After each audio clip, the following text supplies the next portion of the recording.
Bonsoir. Bonsoir. François Mauduit. C'est ça. Bonsoir. Chorégraphe, belle surprise de vous rencontrer. Merci beaucoup. Avec ce magnifique spectacle que nous venons de voir au Théâtre Turski à Marseille, Dans les yeux d'Audrey. Création mondiale. Oui. Encore bravo alors. Merci beaucoup. C'est beaucoup d'ambition, j'imagine, de créer ce beaucoup spectacle. Beaucoup d'ambition et beaucoup de passion aussi. Alors ça, on le sent. Vous n'avez pas besoin de le dire, on le sent. On le sent à travers le spectacle et à travers les 5 premières minutes que je vous ai rencontrées. Avec cette passion et cette humilité que vous avez l'air d'avoir et surtout ce côté humain. Et c'est vrai qu'à travers ce spectacle et surtout avec la fédération de votre compagnie, des danseurs de votre compagnie, on sent tout cela, toutes ces valeurs. C'est vrai qu'on a en tout cas quelque part, je suis content que ça se remarque parce qu'on a un peu tous quitté des très belles et grosses compagnies parce qu'on avait un petit peu perdu justement ce goût du groupe un petit peu et vraiment de la passion pour la danse, que les compagnies où on était sont des compagnies merveilleuses mais très très dures dans l'ambiance, très concurrentielles, qui en tout cas pour moi, mais je pense pour beaucoup, nous avaient un petit peu fait perdre peut-être cette passion autour d'une œuvre, autour d'un spectacle. Et c'est vrai que l'idée d'une troupe, un peu à la Molière, vraiment tous autour d'une idée, d'un projet, là d'une œuvre en l'occurrence, c'est quelque chose qui me tient à cœur et où il est important que vraiment chaque danseur ait sa place et quelquefois ils font du corps de ballet dans le même spectacle, ils sont aussi solistes, tout le monde fait tout et c'est vrai que, en tout cas pour moi c'est quelque chose de personnel, mais c'est l'alchimie d'un bon spectacle où j'aime sentir la cohérence d'une troupe au service d'un projet, au service d'un ballet. C'est le mot que vous avez dit, la troupe. C'est vrai que je n'osais pas trop le dire dans le cadre du spectacle de danse, mais finalement ça concrétise ce que nous on a ressenti, cette troupe, ce respect, cette bienveillance entre les danseurs. Et puis ces tableaux qui nous illuminent les yeux de la vie d'Audrey Hepburn. Qu'est-ce que vous avez voulu raconter? Alors, bien sûr qu'on a compris, hein, c'est pas ce que je veux dire, mais quel est ce que vous avez eu envie de montrer au public? Ce qui me plaisait beaucoup, c'était que Audrey Hepburn a une image vraiment extrêmement proche de l'image ce qu'on peut avoir d'un danseur, c'est-à-dire beaucoup de retenue, beaucoup d'élégance. Donc ça, c'est quelque chose qui m'a tout de suite parlé dans la façon dont j'avais envie de traiter le ballet. Et après, l'idée, c'était voilà, c'est pas quelqu'un qui s'est répandu dans les médias sur sa vie privée, sur ses douleurs. C'est pour ça qu'au début, je parle de douleurs muettes quand je fais le petit préambule, et des douleurs discrètes. Et du coup, c'est pas forcément une vie qu'on peut appeler une vie dramatique. Et c'était justement intéressant de comment créer l'émotion à travers son humilité à elle aussi, la façon dont elle avait de parler des choses de façon pas distanciée mais très discrète. Et donc voilà, l'idée c'était de montrer la vie publique, la vie privée, la vie publique, la vie privée, et de montrer comment les choses pouvaient être reliées, et puis montrer aussi un petit peu comme un danseur, hein, quelquefois un danseur a très très mal aux pieds et sur scène rien ne se passe, avec beaucoup de pudeur, encore une fois, de discrétion, d'élégance, et c'est ce qu'on a voulu faire un petit peu, traiter la vie privée d'Audrey Hepburn, qui parfois n'était pas du tout en concordance avec ce qui pouvait lui arriver dans la vie publique. Voilà, au moment où elle a reçu son Oscar, elle avait des douleurs dans sa vie.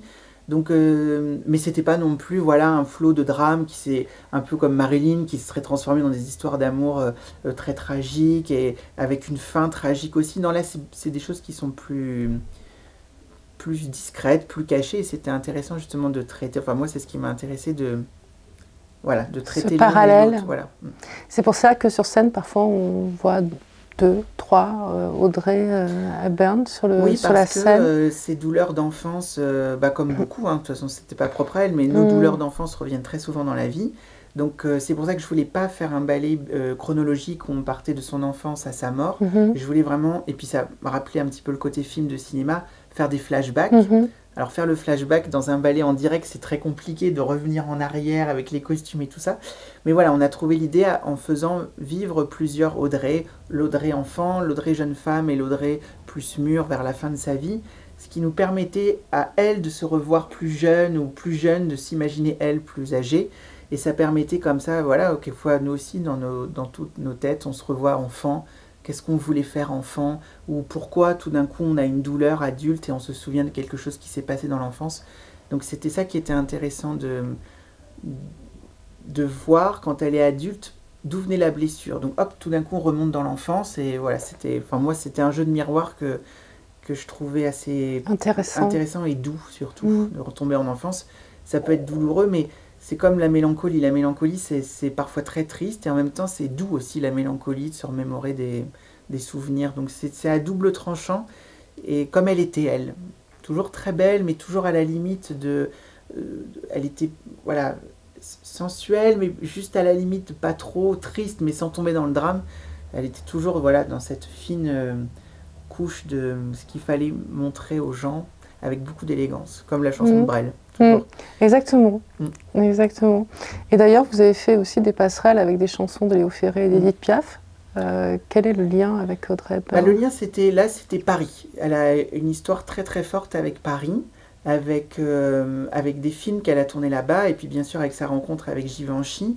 Et puis, très curieusement, Audrey Hepburn est quand même énormément rattachée à un Paris un peu magnifié des années 50, tout ça. Et je n'ai jamais été adepte des gros décors, donc j'aime que la bande-son fasse tout de suite rentrer dans une époque, dans une atmosphère. Donc plutôt que de mettre un faux arc de triomphe et une fausse tour Eiffel, voilà, écouter Piaf ou écouter Léo Ferré, pour moi c'est tout de suite le Paris des années 60 et c'est suffisamment, pour moi, parlant et fort.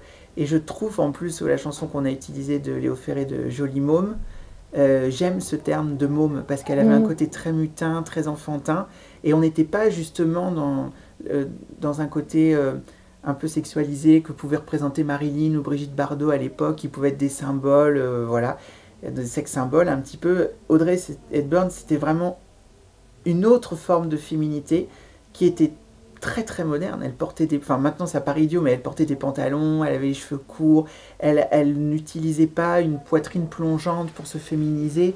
C'était autre chose. Elle était libre de... Elle n'était pas dans les canons qu'on pouvait imaginer. Elle avait une autre forme de féminité, une beauté très très à part. Elle n'était jamais très maquillée. Et en même temps, quand elle portait une robe, elle était absolument magnifique. Mais voilà, du coup, je trouve que ce terme de jolie môme correspondait bien. Oui, vraiment. Concernant les lumières, alors les lumières sont absolument magnifiques. Elles sont à la fois douces et en même temps très sensuelles. Comme l'arbre aussi, il est très sensuel, je trouve. Il a une forme très féminine, j'ai beaucoup aimé. Ça, c'est le petit détail. Comment vous avez réfléchi à ces lumières? Alors, les lumières... Comment vous êtes-vous accompagné? Alors, les lumières, c'est vrai que j'aime beaucoup les faire. Parce que bon, je suis accompagnée de professionnels parce que je ne sais pas manœuvrer les machines. Mais j'aime beaucoup les imaginer, j'aime beaucoup les faire. Et ça, les lumières, c'est venu un petit peu par l'expérience. C'est vrai que ça fait 18 ans que je fais des spectacles, donc depuis 18 ans, je vais tellement dans des théâtres différents que j'ai appris à jouer avec la lumière.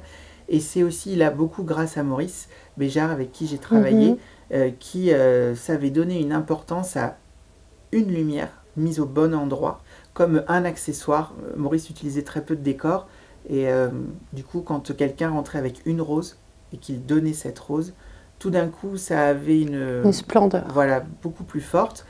Et après, j'aime les lumières, presque plus que les décors, parfois. Comme j'aime utiliser un accessoire plutôt que des tas de décors. Je trouve que c'est plus fort, c'est plus... Le danseur est mis plus en lumière, justement, sans jeu de mots. Et puis, avec les lumières, on peut faire des ombres. Et les ombres, c'est comme une vie. Donc...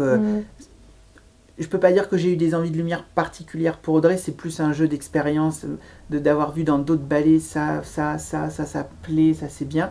Et voilà, je pars de choses pas très très compliquées, mais j'espère en tout cas efficaces et parlantes. Voilà, comme l'univers musical, j'aime quand en une lumière, enfin en un effet lumière ou comme l'introduction de musique, tout de suite on soit projeté quelque part. C'est important pour moi.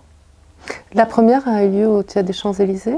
Alors, la première a eu lieu au Théâtre de Caen, il y a un an. D'accord. Et on va le danser aux Champs-Élysées dans un mois. D'accord, alors je pensais que c'était C'était avant, Non, justement. Donc, on en fait d'abord un petit peu avant d'aller à Paris. d'accord, vous vous entraînez peut-être un peu Ouais, j'aime plus pas ou... trop. En fait, c'est parce qu'on l'a créé à Caen et qu'il y a eu la vidéo que les Champs-Élysées ont abouti. Donc, D'accord. non, je suis pas du tout quelqu'un qui me dit on rôde. Non, c'est plutôt le résultat d'un spectacle dans certaines villes qui ont fait que les Champs-Élysées ont adhéré au projet. Et voilà, il n'y aurait pas eu la création à Caen, il n'y aurait certainement pas eu les Champs-Élysées. Là, il se trouve que dans le planning, ça s'est tombé comme ça, mais si les Champs-Élysées étaient arrivés à la seconde, après Caen, on l'aurait fait. Mais là, voilà, on en fait avant Paris, on en fera après Paris. Mais c'est vrai que Paris, bon, c'est quand même une récompense. Bon, moi qui suis passionné d'histoire de la danse, en plus les Champs-Élysées, voilà, là où a été créé le Sacre, Stravinsky, tout ça, c'est un rêve hein, d'enfant de pouvoir emmener les danseurs là-bas. C'est la première fois qu'on danse à Paris, en plus dans ce théâtre. Et puis, je pense qu'Audrey est un spectacle qui peut se jouer partout, mais quand il est en plus dans un écrin spécial, c'est encore, voilà, c'est un petit truc en plus, quoi. Alors, le public du Théâtre Tourski, par contre, lui, avait du mal à vous laisser partir. Il a beaucoup de plaisir, on serait bien resté encore. Non, mais on est ravis, c'est vrai que c'est pas du tout pour se vanter, mais depuis qu'on le fait, c'est vrai que vraiment les réactions sont les mêmes partout. En tout cas, moi, ce qui m'a frappé, c'est que toutes les générations portent Audrey Hepburn comme une icône. Alors, de différentes façons, c'est vrai que la génération de mes parents, de mes grands-parents, c'est vraiment l'actrice, parce qu'ils ont grandi avec elle et ils ont vu les films. Et ma génération et les plus jeunes, ça reste une icône féministe, féminine, de la mode. Voilà, je le disais quand même, mais elle avait une liberté de ton, une liberté de s'habiller pour l'époque. Et puis elle est quand même partout, sur des tas de supports. C'est idiot, mais c'est une icône qui continue de vivre sur des tasses à café, sur des tableaux, je pense que c'est une icône pour des jeunes qui n'ont peut-être vu aucun film. Et d'ailleurs, il y avait des jeunes qui étaient très enchantés dans mais le public. Ça reste une icône pour des tas de gens. C'est une figure, c'est une image. Et voilà, la plus grande réussite serait que des gens aient envie de revoir ces films, par exemple en sortant du spectacle. C'est une icône, ça reste un personnage, une image, un regard, et puis quand même aussi ce rapport à la mode, enfin très important quand même. Elle représente à elle toute seule quelque chose, qui dit des choses différentes pour les gens, mais chacun fait son histoire, mais elle est très vivante encore dans le cœur des gens. Et vous lui rendez bien hommage justement à travers ce spectacle, parce que tout est beau finalement, et je pense qu'aujourd'hui on a vraiment besoin du beau, justement quand on regarde d'autant plus un spectacle, ce qui émane le rêve, c'est une envie aussi, vous, de faire voyager le de toute façon, nous, on public. défend... alors, j'aime pas dire qu'on défend la danse classique, on va dire que je défends énormément le vocabulaire de la danse classique pour prouver que même avec le vocabulaire de la danse classique, on peut créer, on peut faire des tas de choses, que le vocabulaire classique, c'est pas que le tutu. Et c'est vrai que c'est quelque chose qui veut un peu plus rien dire ou qui est même vu de façon péjorative, mais la danse classique, ça doit être esthétique. Alors, il n'y a pas que ça. Il faut danser de façon profonde. Mais c'est vrai que dans la danse, très tôt, on nous apprend la beauté d'un regard, la beauté d'un bras, la beauté d'un geste, la beauté d'une jambe. Et c'est quelque chose qui est très dur de rendre beau un regard, un épaulement. Parce que ça et ça, il y a 3 mm qui séparent, mais ça ne veut pas dire la même chose. La danse classique n'est faite que de détails, enfin le vocabulaire classique n'est fait que de détails, et oui, la beauté c'est quelque chose qui se travaille. La beauté c'est pas toujours là où on croit, ça peut être, c'est pas forcément l'apparence. Il y a ça dans la danse, ça joue beaucoup, je veux dire la danse classique est très dure pour ça, parce qu'il y a l'apparence qui joue.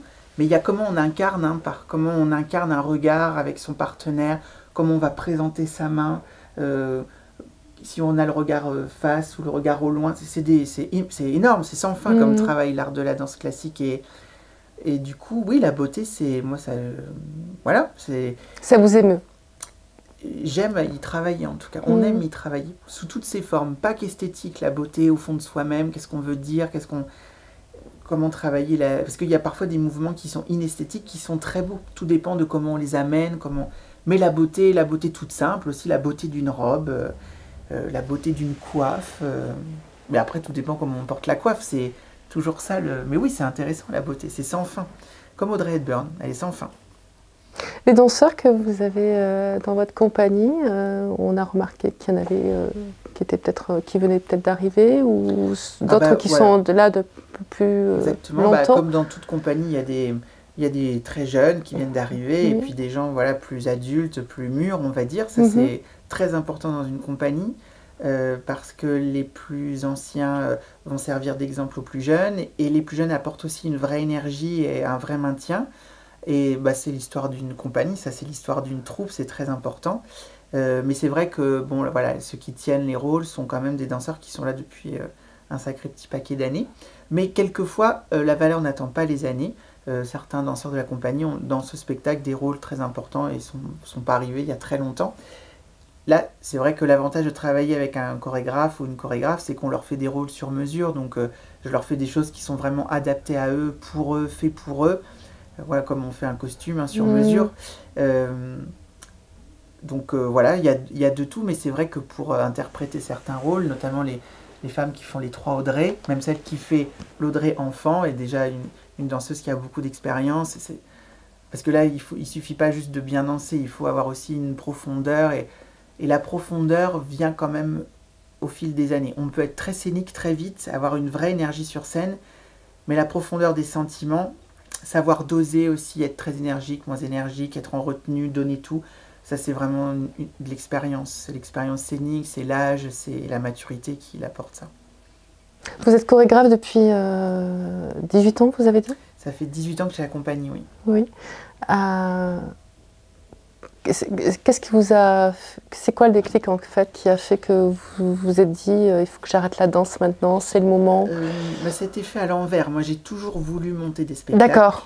Je pense que ça a été ma passion première. Après c'est tombé sur la danse parce qu'en fait, j'aurais jamais la réponse à ma question. Le premier spectacle que j'ai vu c'était un spectacle de danse.